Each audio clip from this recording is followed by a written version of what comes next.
क्या आपने कभी सुना है कि किसी आम इंसान को भगवान श्री राम ने जंगल में साक्षात दर्शन दिए हों? आज की कहानी में एक ऐसा चमत्कार हुआ जिसे सुनकर आप भी खुद कहेंगे, मैं भी करूंगा।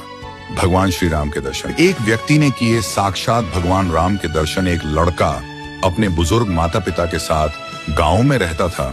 बीमारी की वजह से माता पिता दोनों का देहांत हो गया। अब लड़का अकेला रह गया। लड़के ने सोचा, मुझे तो कुछ भी नहीं आता, अब मैं कैसे जीऊंगा। गांव वालों ने उसे बताया, गांव के बाहर जंगल के पास एक आश्रम है जहां एक ऋषि और उनके शिष्य रहते हैं। वहां जाओ, शायद वहां तुम्हें कोई काम मिल जाए। लड़के ने आश्रम जाकर ऋषि से प्रार्थना की कि मुझे आश्रम में जगह दीजिए। ऋषि बोले, तुम्हें क्या काम आता है? लड़के ने कहा, मैं गाय चरा सकता हूँ। ऋषि बोले, ठीक है, आज से तुम आश्रम की गाय चराया करना। लड़के ने कहा कि लेकिन मेरी एक समस्या है, मैं एक 2.5 किलो भोजन करता हूँ, मुझे पैसे नहीं चाहिए, मुझे सिर्फ पेट भर भोजन दे दीजिएगा। ऋषि मुस्कुराकर बोले, खाने की कोई समस्या नहीं है, आश्रम में भरपूर भोजन है, तुम जितना मर्जी खाओ, लेकिन आश्रम का एक नियम है, वो तुम्हें भी मानना होगा। लड़के ने कहा, क्या नियम है? ऋषि बोले कि आश्रम के सभी लोग भोजन करने से पहले भगवान से प्रार्थना करते हैं, हे भगवान, पहले आप खाओ फिर मैं खाऊंगा। तुम कल से गाय चराने जंगल जाओगे तो वापस आने में तुम्हें समय लगेगा, इसलिए तुम आश्रम की रसोई से 2.5 किलो कच्चे चावल, आटा, सब्जी लेते हुए जाना और जंगल में ही भोजन पकाकर पहले भगवान को खाने को कहना, फिर तुम खाना। लड़के ने कहा, ठीक है। ऋषि बोले, तुम 2.5 किलो भोजन खाते हो, इसलिए आज से तुम्हारा नाम अढ़ैया। अगले दिन 2.5 किलो कच्चा बेहती भोजन लेकर अढ़ैया गाय चराने जंगल निकल पड़ा। जंगल में उसने भोजन बनाया और वो खाने ही वाला था कि उसे ऋषि की बात याद आई कि पहले भगवान को खाने को कहना है। अढ़ैया ने आंख बंद करके कहा, ऋषि के भगवान आओ, पहले तुम खाओ। जैसे ही अढ़ैया ने आंखें खोली, उसने देखा पेड़ के पीछे से भगवान श्री राम प्रकट हो गए। अढ़ैया ने भगवान श्री राम को देखकर कहा, अच्छा तो तुम हो ऋषि के भगवान।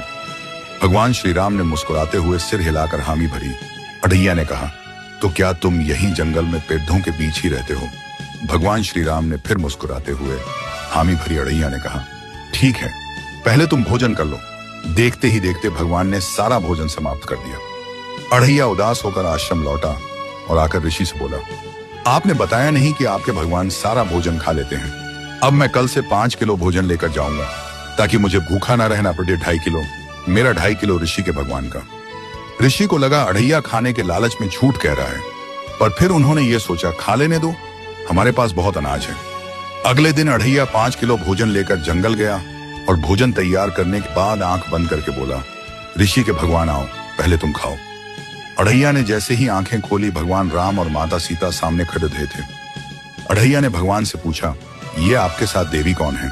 भगवान बोले, ये मेरी पत्नी है जानकी। भगवान श्री राम और माता सीता ने सारा भोजन समाप्त कर दिया। अढ़ैया फिर उदास होकर आश्रम आया और ऋषि से बोला, आज तो आप भगवान के साथ उनकी पत्नी भी आई थी, शायद उनका नाम जानकी बताया था उन्होंने।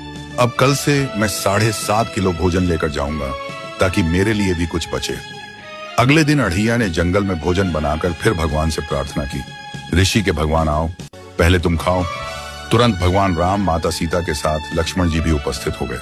अढ़ैया ने पूछा, अब ये महाशय कौन है? भगवान श्री राम मुस्कुराकर बोले, मेरे छोटे भाई लक्ष्मण है। तो तीनों ने मिलकर फिर भोजन समाप्त कर दिया। अढ़ैया फिर उदास होकर आश्रम लौटा और ऋषि से सारी बात बताते हुए कहा, कल से मैं 10 किलो अनाज लेके जाऊंगा ताकि मेरे लिए भी कुछ बचे। ऋषि ने सोचा, ये अढ़ैया पागल मालूम होता है। अगले दिन अढ़ैया ने जंगल में भोजन तैयार करके फिर प्रार्थना की, ऋषि के भगवान आओ, पहले तुम खाओ। भगवान राम, माता सीता, लक्ष्मण जी के साथ अब हनुमान जी भी प्रकट हो गए। भगवान ने हनुमान जी को समझा दिया था कि अनोखा सीधा साधा भक्त है, उसकी बातों पर नाराज मत होना। हनुमान जी को देख अढ़ैया ने भगवान राम से पूछा, अब ये इतने लंबे चौधे महाशय कौन हैं? भगवान बोले, ये हनुमान हैं, ये मेरे मित्र हैं। अब अढ़ैया ने परेशान होकर भगवान से कहा, आप कुल कितने लोग हो, कृपया मुझे बता दो। ये सुनकर भगवान मुस्कुराने लगे। आज भी अढ़ैया के लिए कुछ न बचा। अढ़ैया ने जाकर ऋषि को सारी बातें बताते हुए कहा, रोज एक आदमी की संख्या बेरच रही है, आज तो एक लंबे चौधे वानर भी आए थे।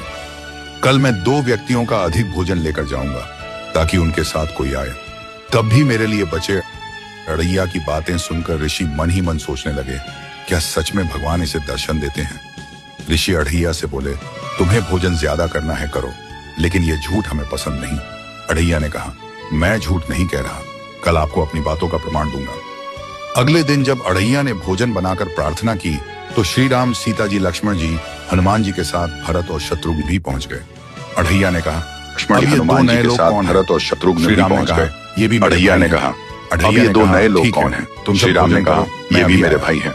अढ़ैया ने कहा, ठीक है, तुम सब भोजन करो, मैं अभी आया। भगवान अढ़ैया दौड़ देता हुआ आश्रम आया और ऋषि से बोला, जल्दी चलो, आपके भगवान पूरे परिवार सहित जंगल में बैठे हैं, क्योंकि मेरे लिए नहीं बचता। ऋषि जैसे ही जंगल में गए उनके होश उड़ गए और उनकी आंखों से लगातार आंसू बहने लगे। वो राम राम राम कहकर हृदय से रोने लगे, क्योंकि सामने भगवान श्री राम अपने पूरे परिकर के साथ बैठे थे और अढ़ैया के हाथ का भोजन कर रहे थे। ऋषि बोले, भगवान, पूरी उम्र बिता दी आपकी एक झलक पाने के लिए, लेकिन आपने कभी दर्शन नहीं दिए।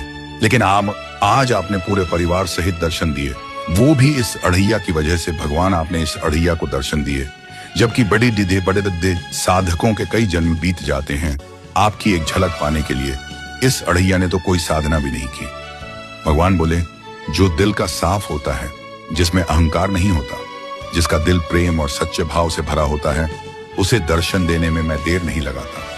अढ़ैया बहुत ही सच्चा और अहंकार रहित भक्त है।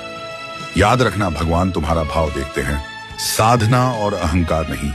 आज ही के दिन 22 जनवरी 2024 को अयोध्या में भगवान श्री राम के मंदिर का उद्घाटन हुआ था। कहा जाता है 108 अंक शुभ होता है।